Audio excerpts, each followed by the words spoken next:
ये पकोड़े समोसे बना के लाई यहाँ पे, और अभी इनसे नात भी सुनवाएंगे। बात करते हैं रमज़ान मुबारक, और आप नात शरीफ का यहाँ पे एल्बम कर रही हैं, इस हवाले से आपको भी रमज़ान मुबारक, और जितने लोग इस वक्त देख रहे हैं उन सबको मेरी तरफ से बहुत बहुत रमज़ान भी मुबारक हो। और एल्बम नहीं नात का मैं कर रही, सिर्फ एक नात कर रही हूँ जिसका कल इंशाल्लाह वीडियो भी है, और इन्हीं एक दो दिनों में लोगों को ये नात इंशाल्लाह सुनने को मिलेगी। आपने नात ख़्वानी से करियर का आगाज़ किया, फिर सिंगिंग, और अब फिर आप नात, और ये साथ साथ सिलसिला चल रहा है, इसकी वजह?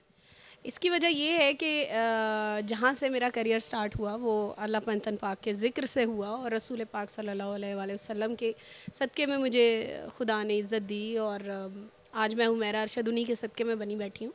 तो मैं हमेशा इस चीज़ को बहुत दिल से पसंद करती हूँ, और मैं हमेशा ये बात कहती भी हूँ कि जिनके सदक़े में इंसान को सब कुछ मिले तो उनका नाम लेना चाहिए। तो इसीलिए मैं आज ये नात का भी जो है। हुमैरा, आपसे नात भी सुनेंगे अभी। सहर अफ्तार में क्या पसंद करती हैं? खाना खुद बनाती हैं, और खाने में क्या पसंद करती हैं?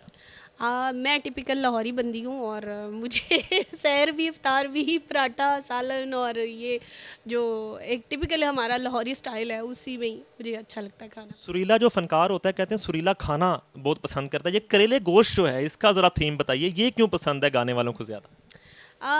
पता नहीं, इसका मुझे थीम तो नहीं पता, लेकिन पसंद है, मुझे भी बहुत पसंद है। और मैं जब भी कभी बहुत खुश हूँ तो मेरी अम्मी मुझसे पूछती हैं तो क्या बनाऊँ, तो मैं हमेशा कहती हूँ करेले को। ये नहीं पता कि क्यों, लेकिन बहुत पसंद है मुझे भी। और एहतमाम किस तरह करती हैं आप सहर अफ्तार का? सहर व इफ़्तार में रमज़ान में सबसे खूबसूरत बात जो होती है वो रमज़ान की यही होती है कि जो आप इफ़्तारी का एहतमाम करते हैं या सहरी का एहतमाम करते हैं, वो जो जागना और वो जो स्पेशल डिशेस बनाना या खिलाना, और फिर सवाब भी उस खिलाने का। वैसे तो सारा साल ही खिलाते रहते हैं, लेकिन इस मखसूस जो ये अयाम है इसमें आप जो भी किसी को पानी भी पिलाएं तो उसका भी सवाब है, इसलिए मुझे बड़ा अच्छा लगता हुमैरा, जो नात आपने रमज़ानुल मुबारक के लिए रिकॉर्ड करवाई है, वो हमें सुनाइए प्लीज़। है। मैं बिल्कुल सुनाऊँगी। थोड़ा सा अल्लाहुम्मा सल्ले अला सय्यदना मुहम्मदिन, अल्लाहुम्मा सल्ले अला सय्यदना मुहम्मदिन। आप शाहे उमम, आप खैरुल वरा, आप वाली दोनों जहां, आप मुश्किल कुशा, आप नूरे खुदा, आप नबियों के हैं पासबां। अल्लाहुम्मा सल्ले अला सय्यदना मुहम्मदिन, अल्लाहुम्मा सल्ले अला सय्यदना मुहम्मदिन।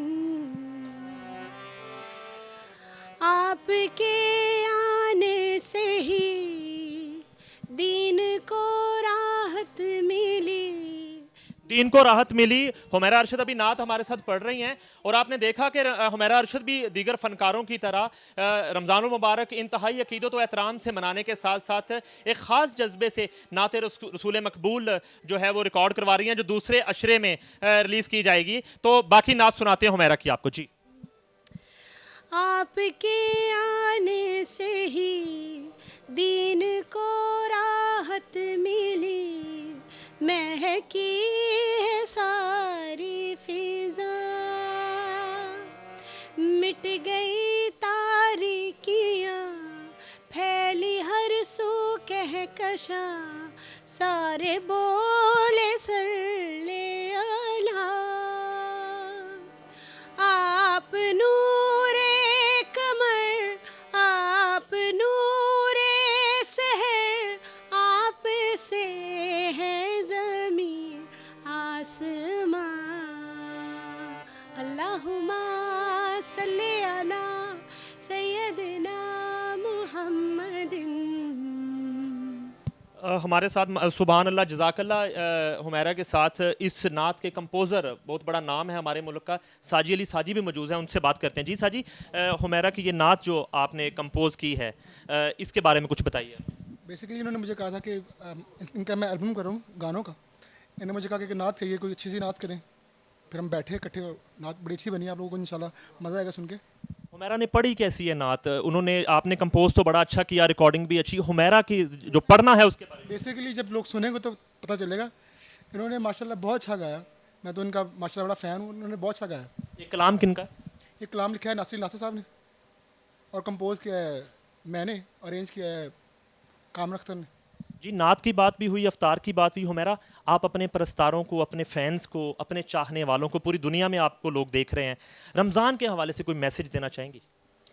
रमज़ान के हवाले से सबसे बड़ा जो मैसेज है, ये रमज़ान सिर्फ भूखे रहने का नाम नहीं है। जो मुझे समझ में आता है कि ये एक दर्स देने का महीना है जो बिल्कुल डिफरेंट है, और इसमें सबसे बड़ा जो दर्स है वो सब्र का है। जो लोग सब्र करना छोड़ देते हैं वो अपना सब कुछ गंवा देते हैं। तो अगर आपने इस महीने में सबसे पहली जो चीज़ सीखनी है वो सब्र है। तो सब्र बहुत सारी चीज़ों में आ जाता है। तो मैं बस लोगों से यही कहूँगी कि अपने अंदर सब्र पैदा करें, जो आजकल बिल्कुल ख़त्म हो गया है। आप देखें लोग किस तरह तोड़ फोड़ कर रहे हैं, या किस तरह कत्ल हो रहे हैं, या अगवा या वारदातें, या जो भी कुछ हो रहा है, ये सब बेसब्री की वजह से हो रहा है। और शायद कहीं ना कहीं हमारा जो यकीन है वो डगमगा गया हुआ है। तो मैं यही कहूँगी कि बस सब्र जो है वो अपने अंदर पैदा करें और खुदा से दुआ करें कि हमारे मुल्क के जो हालात हैं वो बेहतर हों। और बहुत ही अच्छे दिन जो हैं वो, जब बहुत ज़्यादा दिन ख़राब हो जाते हैं तो बहुत अच्छे दिन फिर नज़दीक हो जाते हैं। तो बस मैं यही कहूँगी कि सब्र जो है वो आप अपने अंदर ज़रूर पैदा करें। हमारा कितना सब्र? अफ्तारी के लम्हात हैं, ये आखिरी सवाल है मेरा आपसे।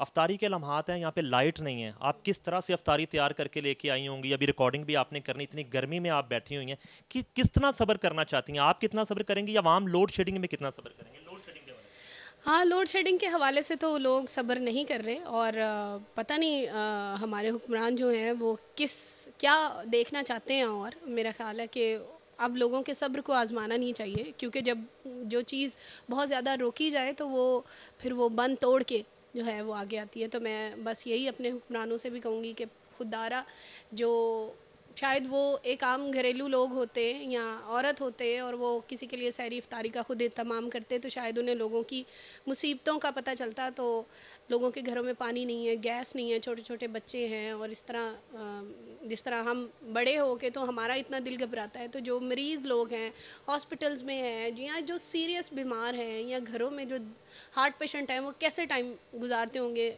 ये तो खुदा ही बेहतर जानता है। और मेरा ख़्याल है ये जितनी भी मुसीबतें इस मुल्क में जो कुछ हो रहा है, उसका गुनाह जो है वो सिर्फ़ और सिर्फ उस बंदे के ऊपर है जिसकी ज़िम्मेदारी है इस मुल्क की। तो वो अपनी ज़िम्मेदारी को भी समझें, लोगों को सबसे बड़ी जो लोगों की इस वक्त परेशानी है वो समझें, तो मेरा ख़्याल है। जी, सुर और लय की मलका हुमैरा अरशद बहुत खूबसूरत बातें कर रही थी। उन्होंने रमज़ान की रहमतों, बरकतों और फजीलतों की बात भी की, हमें नाते रसूल मकबूल भी सुनाई, और आखिर में उन्होंने सब्र की तलकीन करने के साथ साथ लोड शेडिंग के हवाले से हुक्मरानों से दरख्वास्त भी की कि ये अवाम के सब्र का पैमाना लबरेज़ हो रहा है, खुदारा लोड शेडिंग जैसे मसाइल को जल्दी हल करें। जी।